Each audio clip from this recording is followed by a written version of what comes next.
this particular segment of video, I'm going to discuss about regulation of gene expression in prokaryotes as well as in eukaryotes. So gene regulation, genes control development, structure and functioning of organism through selective transcription activity. This selective transcription activity was for the very first time studied by two scientists Zekov and Monod in E. coli. तो जो ज़ेकोव और Monod दो scientist थे, उन्होंने इन jeans की transcription activity कि कौन से जीन ट्रांसक्राइब होके एमआरएनए बनाएंगे और किस टाइप के प्रोटीन और एंजाइम की सिंथेसिस होगी या फिर नहीं होगी, ये ज़ेकोव और मोनोड ने स्टडी की थी और इन जीन के सेगमेंट्स को उन्होंने बोला था ओप्रोन। ओप्रोन दो टाइप के हो सकते हैं, इंड्यूसिबल ओप्रोन और repressible ओप्रोन। Inducible operons are associated with positive gene regulation and repressible operons are associated with negative gene regulation. So,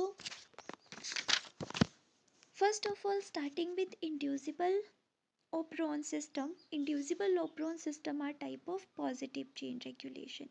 इसमें नॉर्मली जो ओप्रोन होता है वो स्विच ऑफ होता है और हमें इंड्यूसिबल ओप्रोन है ना, तो हमें इंड्यूसर की नीड होती है ताकि वो आए और रिप्रेसर के साथ बाइंड करके ऑपरेटर जीन को स्विच ऑन करते।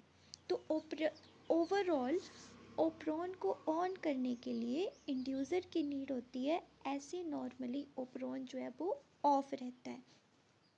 तो मोस्ट कॉमन एग्जांपल है इंड्यूसिबल ओप्रोन का लैक ओप्रोन।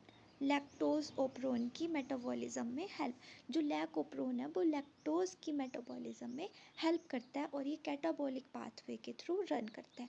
लैक ओप्रोन में चार पार्ट होते हैं, regulator gene, promoter gene, operator gene and structural genes. Starting from structural genes further तीन टाइप के होते हैं, Z बाय A। और ये तीन स्ट्रक्चरल जीन्स अगर ओप्रोन स्विच ऑन है तो ये तीन टाइप के एंजाइम्स बनाते हैं, beta galactosidase परमिएज, beta galactosidase transacetylase. Beta galactosidase जो है वो लैक्टोज की हाइड्रोलिसिस करता है ग्लूकोज और गैलेक्टोज में। बीटा गैलेक्टोसाइडेज परमिएज जो है लैक्टोज के सेल में एंट्री करने के लिए हेल्प करता है और बीटा गैलेक्टोसाइडेज ट्रांसएसिटाइलेज जो है वो को एंजाइम ए के एसिटाइल ग्रुप को ट्रांसफ़र करता है बीटा गैलेक्टोसाइडेज के पास और इनकी कंसंट्रेशन जो है वो वेरी करती है। दूसरा है ऑपरेटर जीन लैक ओप्रोन में नॉर्मली स्विच ऑफ होता है क्योंकि रेगुलेटर जीन रिप्रेसर बनाता है और वो रिप्रेसर आके ऑपरेटर जीन के साथ बाइंड हो गया होता है, जिसकी वजह से ये स्विच ऑफ होता है। लेकिन जब अगर इंड्यूसर आता है, इंड्यूसर लैक ओप्रोन के केस में लैक्टोज है, तो अगर इंड्यूसर प्रेजेंट होगा तो इंड्यूसर रिप्रेसर के साथ बाइंड करेगा, उसकी डीएनए बाइंडिंग एक्टिविटी को ख़त्म कर देगा और ऑपरेटर जीन जो है वो स्विच ऑन हो जाएगा और इसकी वजह से ओप्रोन फर्दर स्विच ऑन हो जाएगा। अब ओप्रोन स्विच ऑन हो गया तो प्रोमोटर जीन पे आरएनए पॉलीमरेज जो है बाइंडिंग साइट को रिकॉग्नाइज करके प्रोमोटर जीन पे बाइंड हो जाएगा और through operator gene structural genes के पास चला जाएगा और हेल्प करेगा मैसेंजर आरएनए की मैसेंजर आरएनए बने और मैसेंजर आरएनए से फर्दर ट्रांसलेशन के थ्रू प्रोटीन्स और एंजाइम की सिंथेसिस हो, जो कि हमने ऊपर पढ़े तीन टाइप के एंजाइम्स बनेंगे, beta galactosidase परमिएज, beta galactosidase transacetylase. और लास्ट है रेगुलेटर जीन। तो रेगुलेटर जीन जो है वो मैसेंजर आरएनए बनाएंगे जो एज अ रिप्रेसर एक्ट करेंगे और जाके ऑपरेटर जीन से बाइंड हो जाते हैं, जिनकी वजह से नॉर्मली जो ओप्रोन है वो स्विच ऑफ रहता है। और जो लैक ओप्रोन होता है उसमें CAMP इम्पॉर्टेंट रोल प्ले करता है, उसके बिना आरएनए पॉलीमरेज प्रोमोटर जीन पे बाइंडिंग साइट को रिकॉग्नाइज नहीं कर सकता है। और लैग ओप्रोन के केस में इंड्यूसर जो होता है वो लैक्टोज होता है। नाउ टीआरपी ओप्रोन, जिसको ट्रिप्टोफैन ओप्रोन भी बोलते हैं, तो ये रिप्रेसिबल ओप्रोन का सब टाइप है। रिप्रेसिबल ओप्रोन जो होते हैं वो नेगेटिव चेन रेगुलेशन का सब पार्ट है। नेगेटिव चेन रेगुलेशन का सब पार्ट है रिप्रेसिबल ओप्रोन, और उसका एग्जांपल है टीआरपी ओप्रोन। ट्रिप्टोफैन ओप्रोन जो है वो कोरिज्मिक एसिड को ट्रिप्टोफैन में कन्वर्ट करने की एक्टिविटी को परफॉर्म करता है, और ये एनाबॉलिक पाथवे में रन करता है।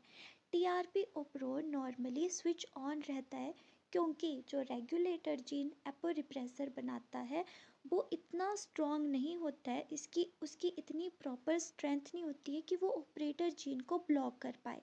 तो नॉर्मली फंक्शनिंग ऑन रहती है टीआरपी ओप्रोन की, जब तक को रिप्रेसर आके बाइंड नहीं हो जाए एपोरिप्रेसर के साथ। टीआरपी ओप्रोन के केस में को रिप्रेसर ट्रिप्टोफैन होता है। अगर फाइनल एंड प्रोडक्ट में ट्रिप्टोफैन ज़्यादा कंसंट्रेशन में बन जाता है तो वो आके एज अ को रिप्रेसर एक्ट करता है, एपो रिप्रेसर के साथ बाइंड हो जाता है, एपो रिप्रेसर को रिप्रेसर कॉम्प्लेक्स की फॉर्मेशन करता है और टीआरपी ओप्रोन स्विच ऑफ हो जाता है। लेकिन नॉर्मल फंक्शनिंग में रेगुलेटर जीन, इसके भी चार पार्ट होते हैं, regulator gene, promoter gene, operator gene और structural gene. Structural gene 5 type के होते हैं, TREDCBA।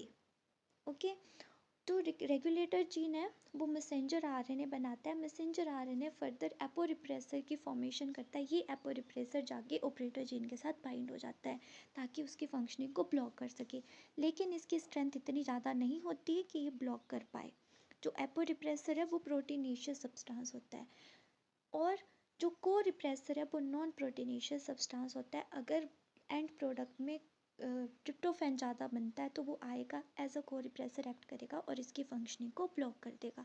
जो प्रोमोटर जीन है वो आरएनए पॉलीमरेज के लिए बाइंडिंग साइट प्रोवाइड करता है। आरएनए पॉलीमरेज यहाँ पे आके बाइंड होता है और थ्रू ऑपरेटर जीन आगे स्ट्रक्चरल जीन की तरफ को चलता है, और फिर उसके बाद ये जो है ट्रांसक्रिप्शन और ट्रांसलेशन प्रोसेस को इनिशिएट करता है और एंजाइम्स की फॉर्मेशन करता है। इसमें 5 टाइप के एंजाइम्स बनते हैं, enzyme E, enzyme D, enzyme C, enzyme B and enzyme A. And lastly जो टीआरपी ओप्रोन है उसमें एटूनेटर रिक्वायर होता है। ये इंट्रिंसिक टर्मिनेटर होता है कि अगर टीआरपी की जो ट्रिप्टोफैन है वो उसकी कंसनट्रेशन ज़्यादा हो गई है और वो एज अ को रिप्रेसर एक्ट कर रहा है, तो ये आरएनए पॉलीमरेज को प्रिवेंट करेगा कि वो आके ना ही बाइंड हो ना ही ट्रांसक्रिप्शन प्रोसेस को इनिशिएट करे। So this was all about prokaryotic gene regulation. Thanks for watching.